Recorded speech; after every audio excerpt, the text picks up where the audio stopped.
When we got Tiptoe, we had absolutely no idea how big he would be.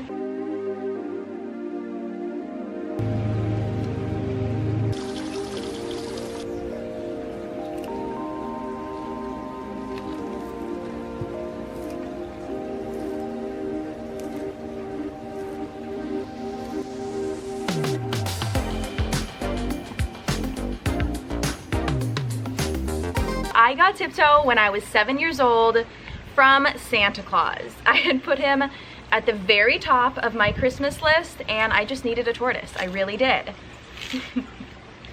This morning he is dining on some dandelion greens. These are one of his favorite dark leafy greens to have. But yeah, Tiptoe was not supposed to be this big.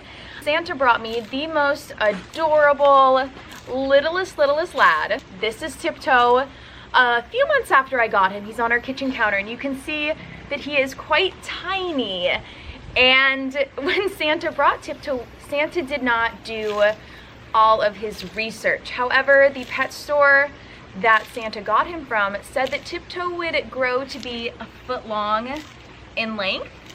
And as I bring out our second photo, in this photo, Tiptoe is about a foot long in length, and Tiptoe was actually only 7 years old at the time. So Tiptoe is a special tortoise. He grew at quite a rapid rate.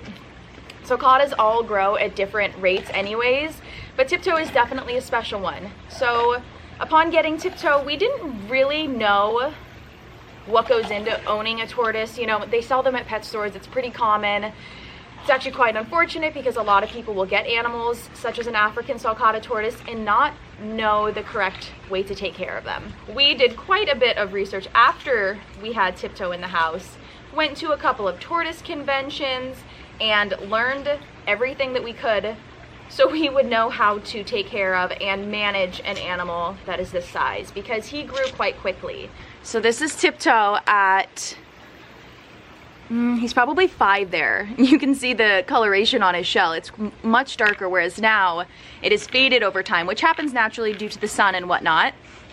And then this photo, this is when he's living outside. You can see his little hut. That was the house that he had prior to this beauty being made.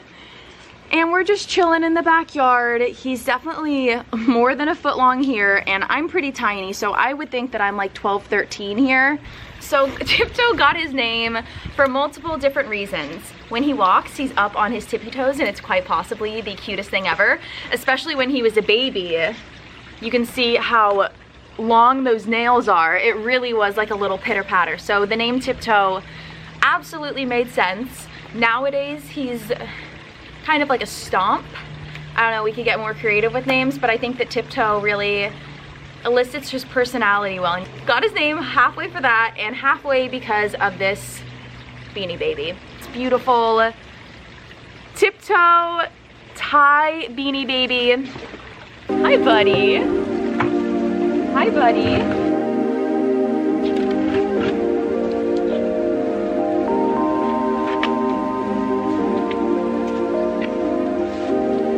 We did go through a time period also where we were considering rehoming Tiptoe. I say we, my dad mostly, because Tiptoe is, I mean, he's a big animal. Our backyard is a good size for him, but of course we supplement his exercise with going on daily walks, and we are very fortunate that we have the time availability to do so.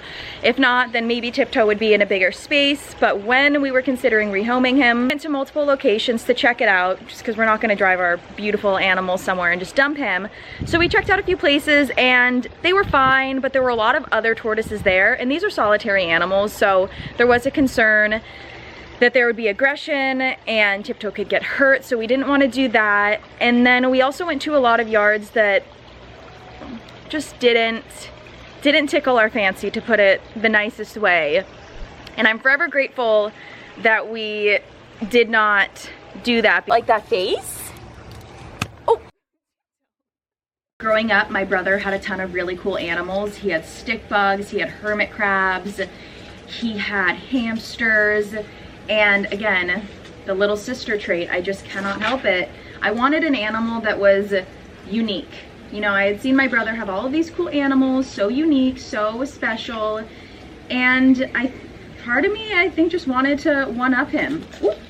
I was a big fan of watching Pokemon growing up, and Squirtle was definitely my favorite, so I think that also played a role in this big Bahuma coming home with me.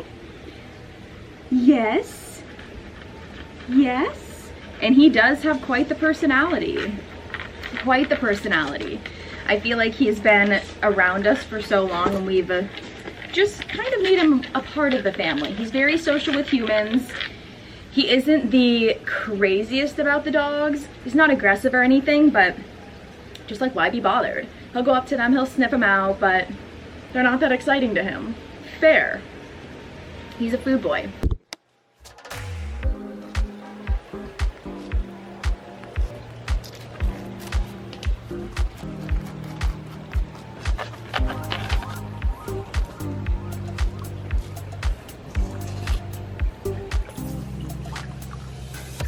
We have a lot of knickknacks in this backyard, so you kind of gotta watch yourself. But look at how gorgeous this is. Ooh, and I think we're gonna make somebody quite happy. Look what I have. Oh my goodness.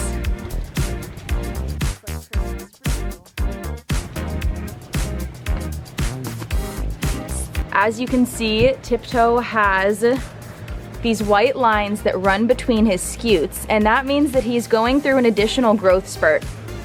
So he's 21 years old now, 175 or so pounds, and I'm thinking that this is his last growth spurt.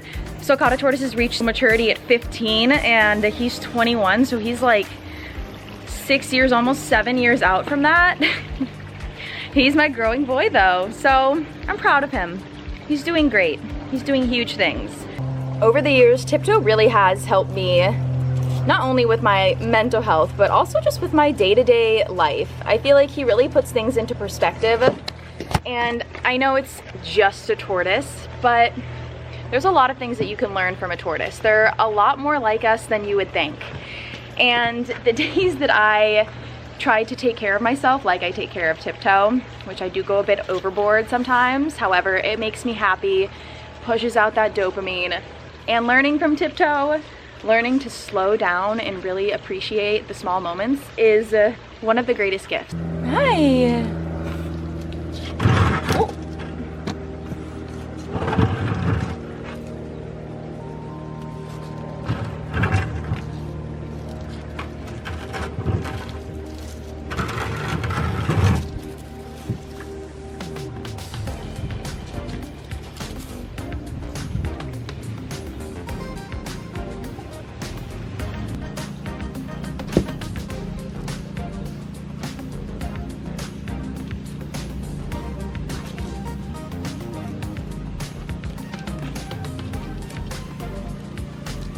Over the years, we have renovated our backyard to accommodate Tiptoe. So along the entire outside, we have a wrought iron fence, super, super helpful. We have the black mesh over here just because it's helpful to have Tiptoe not be able to see out of the side, so he's less likely to climb. However, he's a climber, he loves it. We have DG on the floor to resemble his natural environment. I mean, we've got some dirt. He's from the desert, so this is what we thought would be best. He has his soaking pool, which we used to use one of those plastic baby pools. However, I just find that this is so lovely. We have a pool pump that we use to empty the water. We use buckets. We water all the plants with Tiptoe's lovely pool water. And then we have his house, which my grandpa built quite a long time ago, that has been incredible. We do need to do a rebuild, but we're not putting any pressure on it. It'll happen when it happens. But this is the interior of his house. He has a few heat lamps. He has a pig heating pad that we keep on the lowest heat. And we have an electronic thermometer gauge that connects to a little device inside so we can see what temperature, humidity it is at all times. Hi, honey bunches. You are coming to say hello. And this back piece of wood is new. We had to put that in because Tiptoe, in their natural environment, they dig. However, Tiptoe is not, he's never done that. He's never tried to make a burrow. Even when we had substrate that would make it possible for him to burrow, it was never his thing. but he does like to root into his home. So he likes to break the walls and whatnot. You gotta love it. You can't stop him. He's just on the move. So we'll eventually do a little bit more work on his house, but maybe closer to winter when it's more of a concern. Right now, it does perfect for us.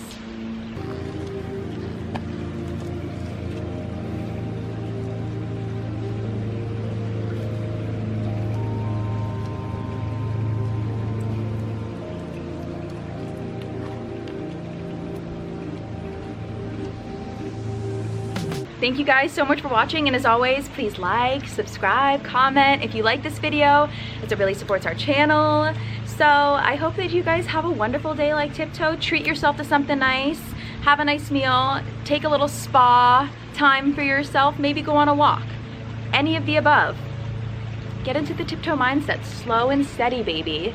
Okay, peace and blessings, smooches, love ya.